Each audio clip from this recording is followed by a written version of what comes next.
مساجد میں یا بازار میں بیٹھ کر کھانا پینے سے مکمل اجتناب کرو۔ اسی طرح عام پانی پینے کی سبیلوں سے عام بازاری پانی پلانے والوں سے پانی لے کر پینے سے مکمل پرہیز کرو، اس لیے کہ وہ صفائی کا خیال نہیں رکھتے۔ وہ بندہ کبھی ناکام نہیں ہو سکتا جو اپنے یہ 4 راز چھپا کر رکھے۔ نمبر 1، اپنا مال۔ نمبر 2، دولت۔ نمبر 3، اختلاف رائے کی سہولت میں اپنا موقف۔ نمبر 4، اپنے آنے جانے کے اوقات سفر۔ جب تمہیں اس بات کا یقین ہو جائے کہ تمام اہل خانہ کی ذمہ داری اٹھا سکتے ہو تو فوراً شادی کر لو، فائدہ مند رہو گے۔ اس بات کی جاننے میں شرم محسوس مت کرنا جس کو جاننے کی تمہیں ضرورت ہو۔ اپنے دشمنوں سے زیادہ دوستوں کے شر سے ڈرو، اس لیے کہ لوگوں کی عادت میں بکثرت خرابیاں واقع ہے۔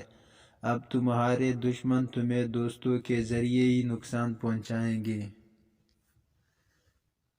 روزانہ پابندی کے ساتھ قرآن مجید فرقان حمید کی تلاوت کیا کرو، اس کا ثواب حضور نبی اکرم صلی اللہ علیہ وسلم اور اپنے والدین، اساتذہ کرام اور تمام مسلمانوں کو پہنچایا کرو۔ اپنے پڑوسی کی دی ہوئی تکلیفوں کو برداشت کرو اور ان کے ساتھ بھلائی کرو۔ زیادہ ہنسنے سے دل مردہ ہو جاتا ہے، اس لیے کم ہنسا کرو۔ گھٹیا اور ذلیل لوگوں سے دوستی کا ہاتھ مت بڑھاؤ۔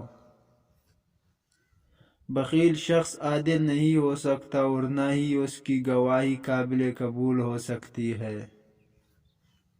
اگر لوگ تمہیں کسی مصیبت میں نہیں ڈالتے تو تمہیں بھی چاہیے کہ تم ابھی انہیں کسی مصیبت میں مت ڈالو۔ مصیبتیں جو تم پر نازل ہوتی ہے تمہارے گناہوں کا نتیجہ ہوا کرتی ہے۔ عام لوگوں کے سامنے آواز اونچی کر کے مت ہنسا کرو اور نہ ہی بلا وجہ لوگوں کے سامنے مسکرایا کر، اس سے تیرے ریب میں کمی آئے گی۔ اگر تو 10 برس تک بھی بھوکا رہے اور تیرے پاس کھانے پینے کے لیے کچھ نہ ہو تو پھر بھی علم سے منہ نہ موڑ۔ عورتوں سے کثرت سے بات چیت کرنے اور ان کے پاس زیادہ دیر بیٹھنے